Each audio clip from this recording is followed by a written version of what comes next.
नमस्कार, मैं सरांधा आप सभी दर्शकों का अन्नदाता कार्यक्रम में स्वागत करती हूं। किसान हमारे देश के अन्नदाता हैं और वे ही हमारे देश के भाग्य विधाता हैं। ऐसे ही भारतीय किसानों को खेती बाड़ी से जुड़ी हुई बहुत सी नई लाभकारी जानकारियां देने के लिए हर रोज सुबह हम आपके साथ आते हैं। तो चलिए कार्यक्रम शुरू करने से पहले देखते हैं क्या है आज के अन्नदाता में। कोरोना संक्रमण से बचते हुए कैसे करें खेती बाड़ी। एक्वेरियम में रंगीन मछलियों का पालन रोजगार का बेहतर जरिया।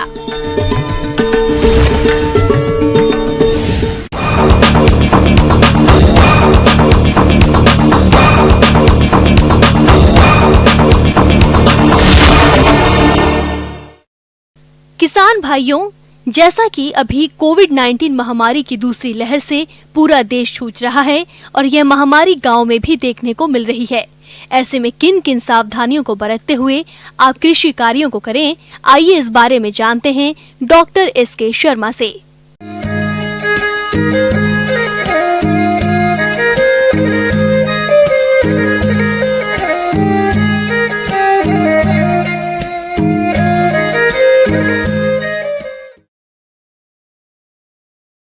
किसान भाइयों राम राम। देखिए, आज हम जो इस समय हमारे देश में, पूरे देश में महामारी वायरस जो कोरोना वायरस के रूप में फैल रहा है, कोविड-19 और कोरोना वायरस, पता नहीं कितने कितने नामों से लोग इसको पुकार रहे हैं। हर एक कार्य के लिए कि अगर आपको कटाई करनी है तो प्रत्येक जो कटाई करने वाला मजदूर है या आपके परिवार के स्वयं के लोग भी यदि हैं, मास्क पहने, हर आधे एक घंटे के अंदर अपने हाथों को साबुन से आप बार बार धोइए। साथ ही साथ कम से कम 2 गज की दूरी, 6 से 7 फुट तक का जो आपका एरिया आता है, उस एरिया को छोड़ करके कटाई के लिए किसान भाई लगें, ताकि वो ये जो वायरस है इसका आपका इन्फेक्शन अगर यदि किसी एक में है तो दूसरे तक नहीं पहुंचे। साथ ही साथ अब भी यदि आप लोग इससे सावधानी नहीं बरतेंगे, 2 गज की दूरी अगर नहीं बना करके रखेंगे तो मान करके चलिए कभी भी घर में दस्तक दे सकता है। आप बाहर अगर जा रहे हैं तो मास्क आपको लगाना अति आवश्यक है। खेत में कार्य करते वक्त किसानों को यह ध्यान रखना चाहिए कि वो साबुन से हाथ जरूर धोते रहें। इसके अतिरिक्त खेत में खाद या फिर कीटनाशक के अलावा अगर बोरी आदि में कुछ आवश्यक सामग्री ले जा रहे हों तो उसे सैनिटाइज जरूर कर लें। तो वहीं खेत पर कोई अनजान श्रमिक आ जाए तो फिर उसे खेत पर आने से रोकें ताकि इस वायरस के संक्रमण को रोका जा सके। देखिए, जिन किसान भाइयों के पास में विशेषकर अगर सामान्य फसलों के अलावा हम सब्जियों वगैरह की बात करते हैं, सब्जियों के अंदर जब तक आपको बाहर से मजदूर नहीं उपलब्ध हो पाते हैं तो बड़ा मुश्किल काम हो जाता है। तो मेरी सभी किसान भाइयों से एक विशेष गुजारिश है कि बाहर से आए हुए मजदूर जो कि अगर क्वारंटाइन रह करके और सेफ नहीं हुए हैं, तब तक कृपया करके उनको अपने यहाँ खेतों पर आप ना बुलाएं।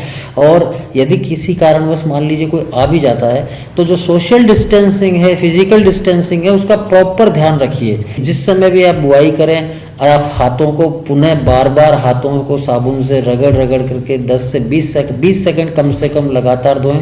तत्पश्चात हर आधे घंटे 2 घंटे के अंदर अंदर आप हाथ को वापस से धुलवाएं। किसी भी प्रकार का कार्य करते समय अपने आँख, नाक और मुंह तक अगर हाथ को लेकर के जाता है कोई मजदूर तो उसको मेहरबानी करके कह दें कि आप भैया आप रहने दीजिए, आप बाहर ही रहिए। क्योंकि अगर किसी भी प्रकार से हाथों के माध्यम से हमारे शरीर में ये वायरस अगर प्रवेश कर गया तो वो निश्चित रूप से घातक सभी के लिए साबित हो सकता है। एक ही ड्रेस को रोजाना न पहने, काम खत्म होने के बाद कपड़ों को अच्छी तरह से धोकर तेज धूप में सुखाकर ही इस्तेमाल करें।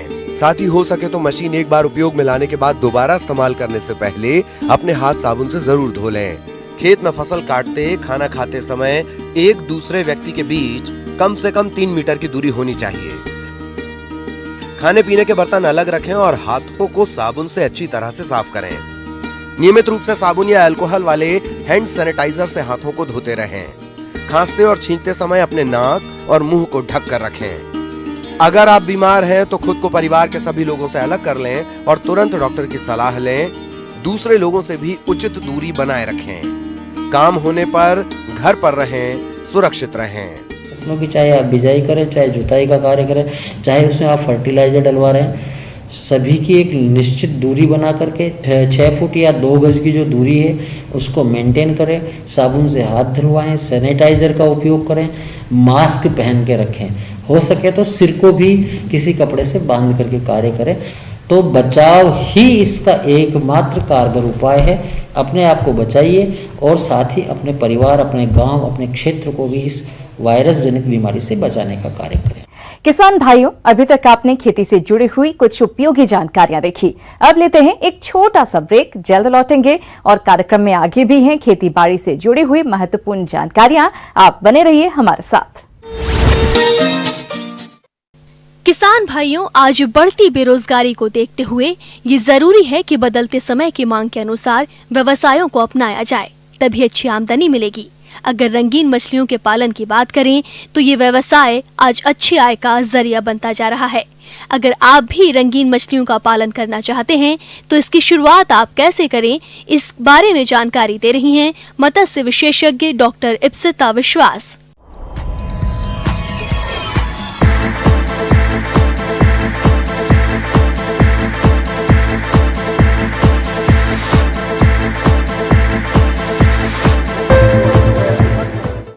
मछली के प्रजनन एवं पालन हम लोग के देश में अभी बहुत जागरूकता फैला रहा है, क्योंकि एक्वेरियम तो पहले से ही बहुत लोग रखते थे, पर इसका प्रचार और इसकी महत्व अभी धीरे धीरे ज़्यादा हो रहा है। अब एक्वेरियम आपको सजाने के लिए आपको क्या चाहिए, पहले आपको जानकारी लेना है कि एक्वेरियम कौन से साइज़ प्रकार के होते।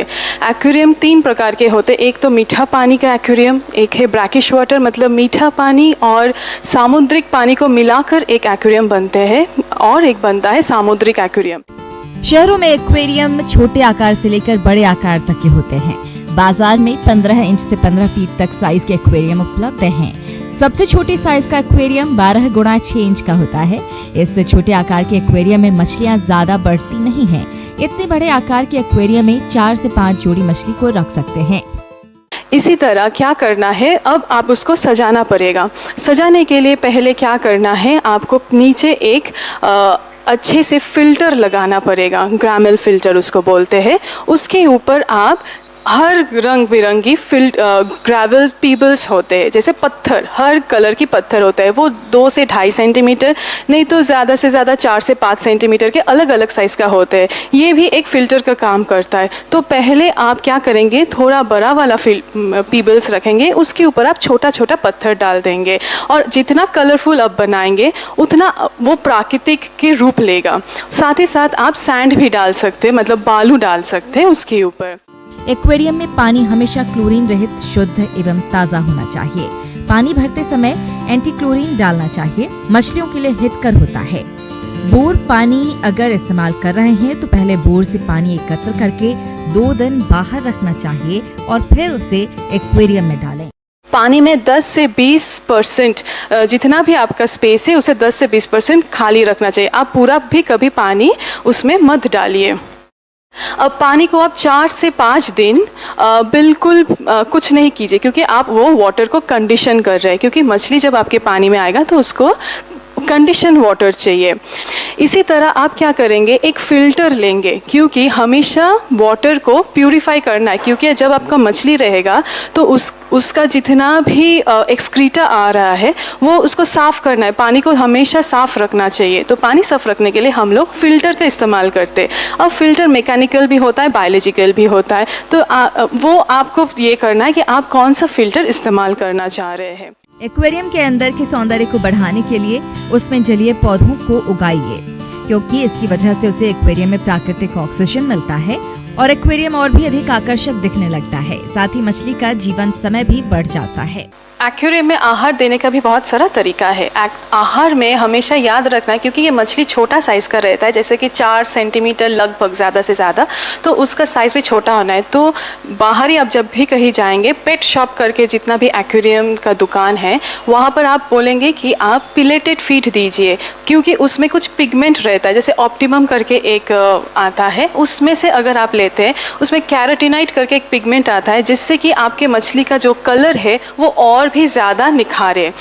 कभी कभी ये भी देखा गया है कि आप एक हफ्ता नहीं है घर में, तो उस टाइम में आप बिल्कुल टेंशन नहीं लीजिए, क्योंकि आप पूरा संपोषण अगर पोषक देते हैं तो वो धीरे धीरे वो ले लेगा। और ऐसा भी नहीं है कि आपको हर रोज़ एक्वेरियम में खाना देना है, क्योंकि अगर आप ज़्यादा खाना देते तो पानी का गुणवत्ता भी खराब हो सकता है। यहाँ इस बात को ध्यान में रखें कि एक्वेरियम के ऊपर सीधी सूर्य की रोशनी नहीं आनी चाहिए, क्योंकि धूप लगने पर एक्वेरियम में फफूंद जैसा हरा कवक पनपने लगता है, जो मछलियों को नुकसान पहुँचाता है। इसके अलावा एक्वेरियम के पानी का तापमान ज्यादा या कम होने से मछली के ऊपर दबाव पड़ता है और मछलियाँ मरने लगती हैं। एक्वेरियम कहाँ रखना है वो भी बहुत है, क्योंकि बहुत ही इम्पॉर्टेंट है, क्योंकि एक्वेरियम बिल्कुल डायरेक्ट सनलाइट के सामने नहीं रहना चाहिए, क्योंकि वो एल्गल का ज़्यादा फॉर्मेशन हो जाता है। और कभी भी दरवाज़े के अगल बगल में नहीं रखना चाहिए, क्योंकि मछली को डिस्टर्बेंस हो सकता है। अब एक्वेरियम में रोग भी बहुत, एक्वेरियम के मछली जैसे सजावटी मछली का भी बहुत सारा रोग होता है। तो पहले आपको रोग पहचानने से पहले आपको उसका सिम्टम पता चलना पड़ेगा कि कैसे आप उसको उपचार करें। तो उपचार करने के लिए कभी भी देखिए कि आप खाना दे रहे हैं पर वो नहीं खा रहा, इसका मतलब है आपका पानी का गुणवत्ता सही नहीं है। गुणवत्ता अगर सही नहीं है तो उसको आप पानी बदलिए 10 से 15 दिन के अंदर। जब भी आपका पानी का रंग हरा या काला हो तो एक ब्लू करके एक ड्रॉप आता है, वो आप 5 बूंद 10-15 दिन के अंतराल में डाल दीजिए।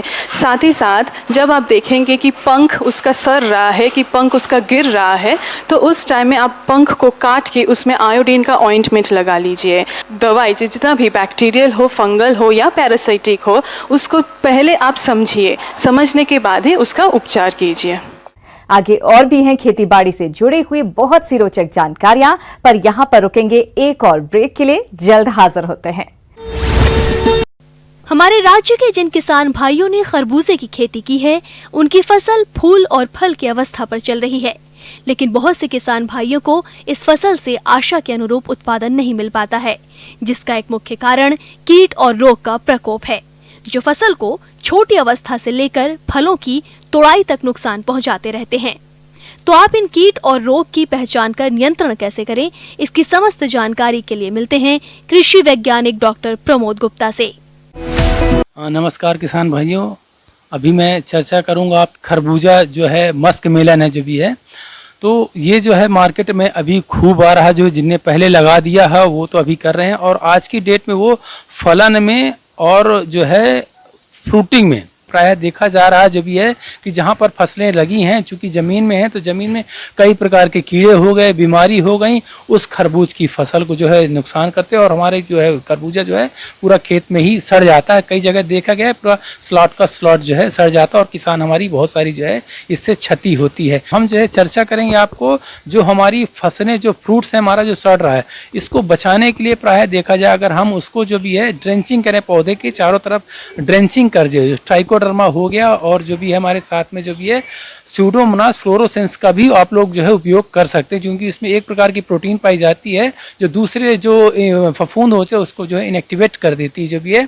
तो आप लोग ट्राइकोडर्मा स्यूडोमोनास को साथ में उपयोग अगर करेंगे तो हमारे फ्रूट रॉट की समस्या भी खत्म हो जाएगी। साथ में जहाँ पे अगर देखें कि अगर पौधे हमारा लग रही हैं तो उसमें एक रामबाण दवा है, हम जो कहेंगे एजेस्ट्रोस्टिन मार्केट में आई है कि इसकी दवा 15 ग्राम प्रतिपंप के हिसाब से अगर हम स्प्रे करेंगे तो जो है निश्चित रूप से हम जो फ्रूट रॉट की जो हमारी समस्या है उससे हमें निदान मिलेगा।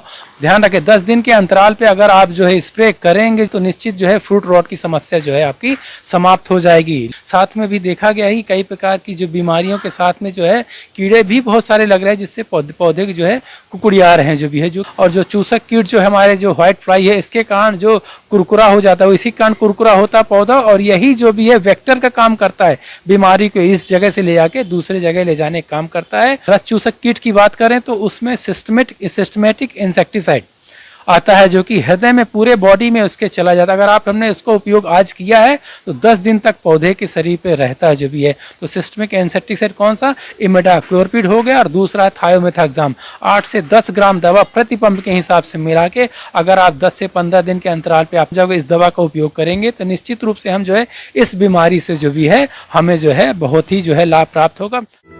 फल मक्खी, वयस्क मक्खी का शरीर लाल भूरे रंग का, पंख पारदर्शक एवं चमकदार, जिन पर पीले भूरे सुनहरे रंग की धारियां होती हैं। वयस्क मक्खी 4 से 5 मिलीमीटर लंबी होती है। मादा मक्खी फल की त्वचा को छेद कर उसमें अंडे देती है, जिससे फल की त्वचा पर छोटे छोटे बदरंग धब्बे पड़ जाते हैं। फलस्वरूप उत्पन्न लार्वा गूदे के अंदर क्षति पहुंचाकर सड़न पैदा कर देता है। मैलाथियान कीटनाशक 2 मिलीलीटर दवा 1 लीटर पानी में घोल बनाकर सुबह के समय ग्रसित पौधों पर 3 दिनों के अंतराल पर 3 छिड़काव करें। और साथ में रेड पंपकिन बीटल का भी सबसे ज्यादा जो भी है प्रभाव देखा गया, जिससे बहुत ही आर्थिक क्षति होती है। कद्दू का लाल बीटल कीट तेज चमकीला नारंगी रंग का और आकार में लगभग 7 मिलीमीटर लंबा व 4.5 मिलीमीटर चौड़ा होता है। इस कीट के वयस्क व ग्रब्स दोनों ही फसल को नुकसान पहुंचाते हैं। वयस्क कीट बीज पत्रक, कोमल पत्तियों, फूल और फलों को खाकर नुकसान पहुंचाते हैं, जबकि कीट के लार्वा भूमि की सतह पर लगे फलों को भी ये ग्रब्स नुकसान पहुंचाते हैं। इस कीट का आक्रमण फसलों पर माह मार्च से अक्टूबर माह तक होता है। सुबह के समय कीटों की सक्रियता कम रहती है, इसलिए पौधों पर लगे कीटों को हाथ से पकड़कर इकट्ठा कर नष्ट करें। पौधों की जड़ों के पास के लार्वा को नष्ट करने हेतु निराई गुड़ाई कर मिट्टी तेल मिली लकड़ी की राख का बुरकाव करें। तो रेड पंपकिन बीटल की दवा के लिए स्पाइनोसैड दवा हो गई जो भी है, साथ में इमामेक्टिन बेंजोएट दवा हो गई। इस दवा का उपयोग जो है 150 से 200 ग्राम प्रति एकड़ के हिसाब से अगर करेंगे 200 से 250 लीटर पानी में 1 एकड़ में 10 पंप का, तो निश्चित रूप से जो है हम इसमें जो है लाभ प्राप्त कर सकते हैं। किसान भाइयों, मैंने जो आपको जानकारी दी, हो सकता है निश्चित रूप से आपको जो है इसका फायदा मिलेगा। धन्यवाद, नमस्कार।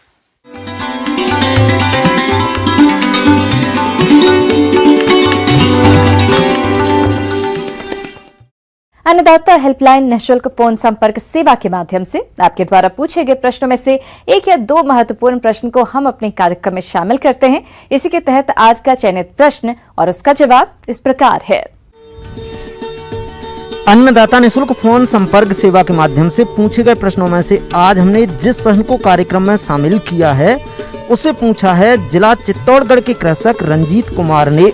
यह मुर्गियों को बीमारियों से बचाने के उपायों के बारे में संपूर्ण जानकारी चाहते हैं। तो रंजीत कुमार जी, आपकी जानकारी के लिए प्रस्तुत है कार्यक्रम का ये अंश। किसान भाई मुर्गी पालन का कार्य करते हैं और ऐसे किसान भाई जो मुर्गियों को पालते हैं तो उनको बहुत सारे रोगों की संभावनाएं रहती है मुर्गियों में। तो जो कुछ ऐसे रोग हैं जो कि मुर्गियों में फैलते हैं और मुर्गियों में रोग कैसे फैलते हैं, इसके बारे में हम विस्तार से बताएंगे। मुर्गी पालन व्यवसाय में जो सबसे बड़ी बाधा आती हैं वो हैं बीमारियां, जिससे कई बार इतना नुकसान हो जाता है कि मुर्गी पालने वालों को भारी घाटा हो जाता है। इसलिए उपचार से बेहतर बचाव सबसे अच्छा विकल्प है।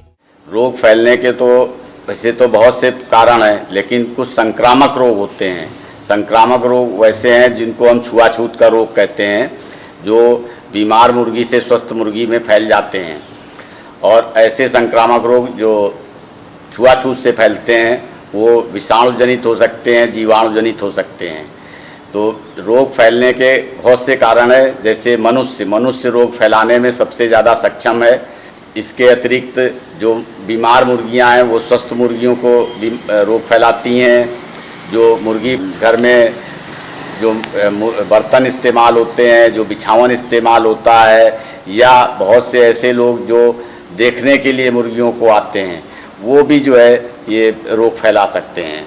तो बहुत से पशु पक्षी हैं, जैसे कुत्ते हैं, नेवले हैं, चूहे हैं, ये भी रोग फैलाने में सक्षम है। और संक्रामक रोग तो एक स्थान से दूसरे स्थान पर हवा के माध्यम से भी चले जाते हैं, मक्खियों के माध्यम से चले जाते हैं। कई बार जो है खटमल है, पिस्सू है, ये भी रोग फैलाते हैं। मुर्गी पालक भाइयों, जैसा कि आप जानते हैं कि किसी भी बीमारी में उपचार से अच्छा बचाव ही होता है। इसलिए आप अपनी मुर्गियों को उनमें होने वाली घातक बीमारियों से बचाने के लिए कौन कौन से उपायों को अपनाएं, आइए जानते हैं। तो किसान भाई इस चीज़ को ध्यान रखें कि जो रोग ना फैलने पाए, इसके लिए कुछ चीज़ें करें। जैसे जो कुक्कुटशाला है या जो मुर्गियों का घर है उसका निर्माण इस तरीके से कराएं कि उसका फर्श पक्का हो, फर्श में कोई छेद ना हो, और जो उसकी दीवारें हैं वो प्लास्टर वाली हो, उनमें भी छेद ना हो, क्योंकि जितनी छेददार दीवारें होंगी या फर्श छेद वाला होगा उसी में जीवाणु पनपते हैं और उससे वो रोग फैलाते हैं। उसी तरीके से जो पानी की व्यवस्था है वो उचित होनी चाहिए, पानी के बर्तनों की संख्या उचित होनी चाहिए। आमतौर पे 50 चूज़ों पे एक पानी का बर्तन और 50 चूज़ों पे एक दाने का बर्तन रखते हैं। उसकी ऊंचाई भी उम्र के आधार पे होनी चाहिए। जैसे जैसे चूज़ों का आयु बढ़ती जाए वैसे वैसे पानी के बर्तनों की ऊंचाई बढ़ाते जाएंगे ताकि उनको पानी पीने में कोई दिक्कत ना हो, दाना खाने में कोई दिक्कत ना हो। जैसे कुछ लोग हैं वो मुर्गी घर को देखने के लिए आ जाते हैं, मुर्गियों को देखने के लिए आ जाते हैं। ऐसे लोगों को मुर्गी घर में नहीं आने देना चाहिए, क्योंकि ऐसे लोग हो सकता है जूते के माध्यम से, चप्पल के माध्यम से, उनके पैरों के माध्यम से, कपड़ों से रोगाणु ले आएँ और वो मुर्गी घर में बीमारी फैला दें। इसी तरीके से बहुत सी बीमारियां हैं जिनके लिए टीकाकरण का भी कार्यक्रम किया जाता है। टीकाकरण करने से बहुत सी ऐसी बीमारियां हैं जो ठीक हो जाती हैं, जैसे रानीखेत रोग है, गंबोरो बीमारी है, कुक्कुट चेचक रोग है और मैरेक्स बीमारी है। इन सब के हम टीकाकरण करते हैं। जो मैरेक्स बीमारी है उसका टीकाकरण 1 दिन की आयु पर होता है। ये 0.2 मिलीलीटर गर्दन में लगाते हैं और ये आमतौर पर जो हेचरी या जहाँ से चूजे आप लेते हैं वहीं से लग करके आता है।